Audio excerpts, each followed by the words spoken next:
one dance, baby. That one dance. Assalamualaikum warahmatullahi wabarakatuh. Perkenalkan, saya Delvia Sinca dengan NIM 1811320025, Prodi Bimbingan Konseling Islam semester 5A. Di sini saya akan menyampaikan 3 teori psikoterapi barat untuk memenuhi ujian tengah semester mata kuliah psikoterapi Islam. Pertama yaitu ada rasional emotif terapi. Terapi ini tokohnya adalah Albert Ellis. Menurut Albert Ellis, pandangan terhadap manusia itu bersifat rasional dan juga irasional.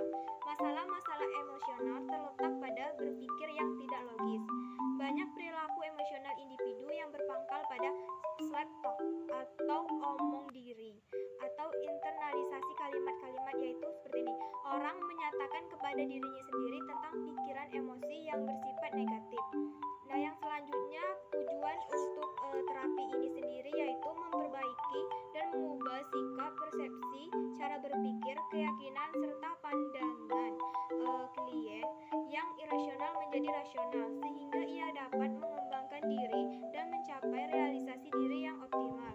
Selanjutnya, menghilangkan gangguan emosional yang dapat merusak diri seperti berikut ini, yaitu rasa benci, marah, takut, rasa bersalah, cemas, was-was sebagai akibat berpikir yang selalu irasional, dan melatih seseorang untuk mendidik klien agar dapat menghadapi kenyataan hidup secara rasional dan membangkitkan kepercayaan dirinya, nilai-nilai dan kemampuan diri kepada klien tersebut.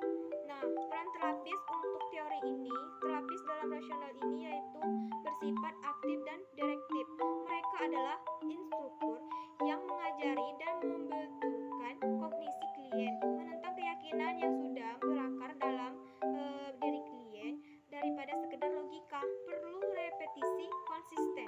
Karena itu, terapis harus mendengarkan dengan hati-hati pernyataan klien yang tidak logis atau salah dan menentang keyakinan ini. Seorang terapis rasional emotif behavioral therapy harus memiliki ciri-ciri pandai, berpengetahuan luas, empatik, menaruh respek, konkret, ilmiah, berminat membantu orang lain, dan dia sendiri menggunakan rasional emotif behavioral therapy. Nah, ada pula teknik dalam teori ini, yaitu teknik yang digunakan bersifat kognitif, efektif, dan behavioral yang disesuaikan dengan klien. Baiklah, yang selanjutnya itu ada psikoanalisis klasik. Psikoanalisis klasik ini dikemukakan tokohnya itu adalah Sigmund Freud. Pendekatan ini pertama kali dikemukakan Sigmund Freud pada tahun 1856 sampai 1939 dalam bukunya yang pertama, Blood Interferation. Asumsi tentang manusia dalam teori ini adalah manusia itu pesimistik, deterministik, mekanistik, dan reduksionistik. Pesimistik terlihat dari pendapat Freud yang menyatakan bahwa pengalaman masa kecil sangat berpengaruh atau menentukan kepribadian masa dewasa, sehingga manusia dipandang tidak berdaya untuk mengubah nasibnya sendiri.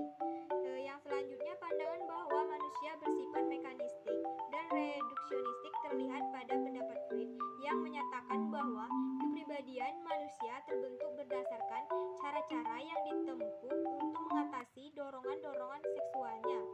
Ini menunjukkan bahwa dorongan yang lain dari individu kurang diperhatikan. Yang selanjutnya, manusia dideterminasi oleh kekuatan-kekuatan irasional, motivasi-motivasi tidak sadar, kebutuhan-kebutuhan dan dorongan-dorongan biologis dan naluriah, dan oleh peristiwa psikoseksual yang terjadi selama 5 tahun pertama dari kehidupan manusia itu sendiri. Tujuan dari terapi ini yaitu yang pertama, untuk membentuk kembali struktur kepribadian klien dengan jalan mengembangkan hal-hal yang tak disadari menjadi sadar kembali. Kemudian, proses terapi dititik beratkan pada usaha terapis agar klien dapat menghayati, memahami, dan mengenal pengalaman-pengalaman masa kecilnya, terutama antara umur 2 sampai 5 tahun pertama. Pengalaman-pengalaman tersebut ditata, didiskusikan, dianalisis, dan ditafsirkan dengan tujuan agar kepribadian klien dapat direkonstruksikan konstruksi kembali. Baiklah, yang ketiga yaitu teori Gestalt menurut Frederick Esper. Asumsi tentang manusia berakar pada filsafat eksistensial dan fenomenologis. Ia menekankan pada konsep-konsep perluasan kesadaran, penerimaan tanggung jawab pribadi, kesatuan pribadi, dan pengalaman cara-cara yang menghambat kesadaran.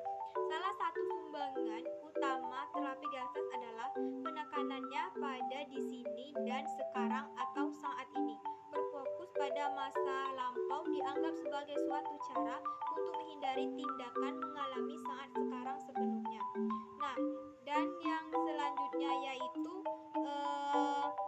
konsep lain dari terapi Gestalt adalah Unified Business dan Avoidance. Yang tercakup dalam Unified Business adalah bahwa emosi, peristiwa-peristiwa ingatan yang terlambat dinyatakan oleh individu yang bersangkutan. Nah, kemudian avoidance atau penghindaran adalah segala cara yang digunakan seseorang untuk melarikan diri dari Unified Business. Nah, bentuk-bentuk avoidance antara lain fobia. Fobia adalah rasa takut yang berlebihan terhadap sesuatu. Nah, yang selanjutnya itu melarikan diri, mengganti terapi, dan mengubah pasangan. Nah, konsep lain tadi seperti itu. Kemudian kita menuju ke tujuan terapi. Nah, tujuan terapi ini menjadikan klien tidak bergantung pada orang lain. Klien mampu mengatasi masalahnya sendiri. Nah, yang kedua itu menjadikan klien menemukan sejak awal bahwa dia bisa melakukan bahwa hal lebih banyak dari apa yang dipikirkannya. Bahwa pikiran klien itu sendiri luas.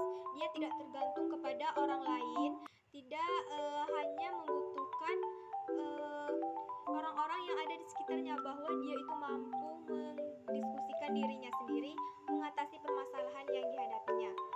Baik, itulah yang dapat saya sampaikan atas 3 teori psikoterapi barat. Jika ada salah saya mohon maaf, kepada Allah saya mohon ampun. Saya akhiri. Wassalamualaikum warahmatullahi wabarakatuh.